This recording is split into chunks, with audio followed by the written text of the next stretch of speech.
Since the Brexit referendum, the fisheries sector has been a kind of a dynamite in relations between the UK and the EU. As protagonists in the escalating conflict, the governments of London and Paris face each other on the English Channel and at the negotiating table. Specifically, it's about the question of fishing rights. Who is allowed to fish how much in whose waters? Although the economic importance of fishing is really low in both France and Great Britain, old promises, structural weaknesses, and fears of a loss of power are kind of making waves in the background, as we would say in Germany. Livelihoods are at stake. On the French side, fishermen are fighting for access to British waters and thus for survival. Meanwhile, their British colleagues are looking for a way out of the financial hardships that have been the order of the day in their industry for years. But two powerful politicians, Emmanuel Macron and Boris Johnson, are also likely to be concerned about their future, for whom the outcome of the conflict is not insignificant. The Brexit negotiations already threatened to fail shortly before Christmas 2020 because of the fisheries. Until then, the fish stocks off the coast of Great Britain were considered a common European resource, along with those of all other member states. The EU, and above all France, demanded that this status quo be preserved after the exit. Great Britain, on the other hand, insisted on significantly more control in its own sovereign waters. In order to avert a no-deal Brexit at the last minute, an initial agreement was reached on a gradual reduction in catches for the EU countries. 25% within the next 5 years, a defeat for the British who had insisted on 80%. Only a few months after signing the contract, the conflict flared up again. French fishermen and politicians accused the British side of embezzling fishing licenses for a few dozen French boats. London justified the lack of licenses with the insufficient submissions of documents. With a view to the European economies, fishing looks more like a sardine in a shark tank. Although France and Great Britain are among the largest fishing nations in Europe, along with Spain and Denmark, the industry accounts for just 0.03% of GDP in the United Kingdom and France. Most of the fish for bouillabaisse and fish and chips is anyway imported from abroad. The symbolic power of fishing in both countries weighs much more heavily than economic power. For the British, it is a reminder of the days when the United Kingdom ruled the seas as a great maritime power. In France, too, one indulges in nostalgia at the thought of small fishing boats in French ports. At the same time, fisheries are seen by both sides as emblematic of the common people facing globalization and the consequences of Western Europe's deindustrialization. Once thriving ports like Grimsby or Hull are now among the poorest places in Great Britain. Much of the coastal regions that host the fishing industries is economically and socially disadvantaged. Income and education levels are low, the unemployment rate is above average, and the infrastructure is inadequate. Many fishermen in the UK blamed the EU for the decline of the UK fishing industry, which has halved the number of people employed in the past 50 years. A week before the Brexit referendum, 30 fishing boats from the Fishing for Leave campaign cruised past the Palace of Westminster, Britain's Parliament building, on the Thames.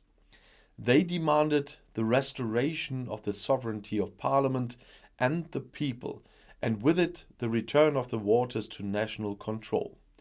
On June 23rd in 2016, over 90% of fishermen finally voted to leave the EU, but never thought about a market. First a spokesman for the Leave movement, then in his election campaign for the post of Prime Minister, Boris Johnson promised the fishermen a bright prospect without crazy EU regulations.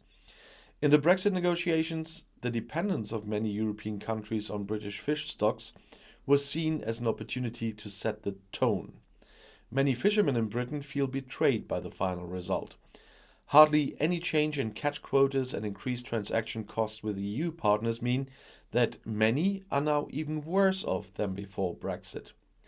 But even if the outcome of the negotiations had been more positive from the British perspective, a return to the golden age of fishing would have been really unlikely. Increasing overfishing and the consequences of the cod wars with Iceland in the 1970s led to major losses in British fisheries even before EU accession. The concentration of British fishing rights in the hands of a few wealthy families, created on the basis of the British quota allocation system, makes life really difficult for smaller independent fishermen. Behind the current disadvantages in many coastal regions is not only the financial instability in the fishing industry, it is also an expression of Britain's years of austerity policy, which has left deep furrows throughout the country. In response to the financial crisis and chaotic state coffers, Prime Minister David Cameron announced radical austerity measures in 2010. In doing so, he succeeded Margaret Thatcher, who 30 years earlier had pursued a policy of privatization and massive cuts in social benefits to reduce budget deficits. As a result, in Great Britain today, they are faced with a rundown public service, with social housing that has collapsed, and with welfare recipients who, despite rising living costs, have not experienced any increases for years. Complaints about growing inequality are now growing louder in all walks of life in Britain. The unfortunate situation in the fisheries is fueling general resentment about the effects of Brexit. The stubborn behavior of Johnson's government towards the EU and France seems like an attempt to counteract the falling popularity of the incumbent Conservatives. On the other side of the English Channel, too, a lot of value is attached to the election polls during this time, with the French presidential election coming up.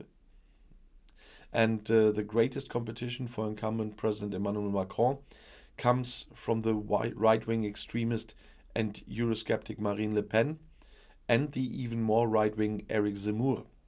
In this situation, backing down on an issue of such national symbolism as fisheries seems dangerous. As in the UK, French fishermen are struggling with the overfishing of many fish populations. As fuel prices rise, the grids are getting emptier.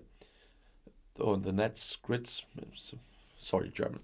many seafarers on the north coast of France, a fishing ban in British waters, which bring them up to 90% of the catch, would mean an immediate end. The topic played a major role in the 2017 election campaign. At a fish market in Les Guilvinec, Macron promised the concerned crowd, "I will make the fisheries issue a red line in our negotiations with the UK." In the election, the North Coast presented itself as very divided. While Macron received strong support in Western Brittany, the Northeast became Le Pen's stronghold. In Boulogne-sur-Mer, the country's largest fishing port, she was able to win 45% of the votes and gather them behind her. The rise of the Rassemblement National, previously only able to gain a foothold in southeastern France, can be explained in part by the province's socio-economic situation. In the northeast, French deindustrialization resulted in high unemployment. One had to watch as the economic dynamics left the working class districts and prosperity moved to the metropolises. The big cities took on their roles in global retail chains while rural areas shed jobs. Where people used to work in shipbuilding or the coal mine, frustration and xenophobia are now spreading. And that's a fertile ground for right-wing populism. Brittany has so far been relatively spared from all of this. Although by no means wealthy, productive agriculture and flourishing tourism ensure financial stability. However, if the fisheries dispute with Great Britain turns out to be at the expense of French fishermen, the entire north coast of France would be hit hard and pave the way for the Le Pens and Zemmours a little further. Although the conflict over fishing rights is a post-Brexit issue and France has repeatedly asked for support from the European Union, the EU Commission is rather reticent in this dispute. After the British government issued a further 18 licenses for European boats on December 10th in 2021, the Commission spoke cautiously optimistically of an important step in a long process. Meanwhile, Paris is demanding the convening of the EU-UK Partnership Council and legal consequences. The passive behavior of the EU can be interpreted as a strategic de-escalation, because the fisheries dispute is by no means the only post-Brexit issue that is causing tension. Most recently, and more importantly, the focus was on the border between British Northern Ireland and the Republic of Ireland. In order to avoid customs checks in this region, the Northern Ireland Protocol stipulates in the exit agreement that the British state must continue to comply with EU product regulations despite Brexit. However, implementation would require border checks within the UK and give jurisdiction to the European Court of Justice in disputes. Two reasons for London to oppose the protocol, even if they negotiated and signed it. And this makes the fisheries issue a part of the overall package of the post-Brexit conflict situation for the EU, for which a solution must be found, one that allows both parties to be able to declare themselves victors. In view of the upcoming election in France and Johnson's increasingly shaky situation, the topic is not losing any of its explosiveness anytime soon, even not under the current circumstances in Europe. And I'll see you in my next video. Bis gleich.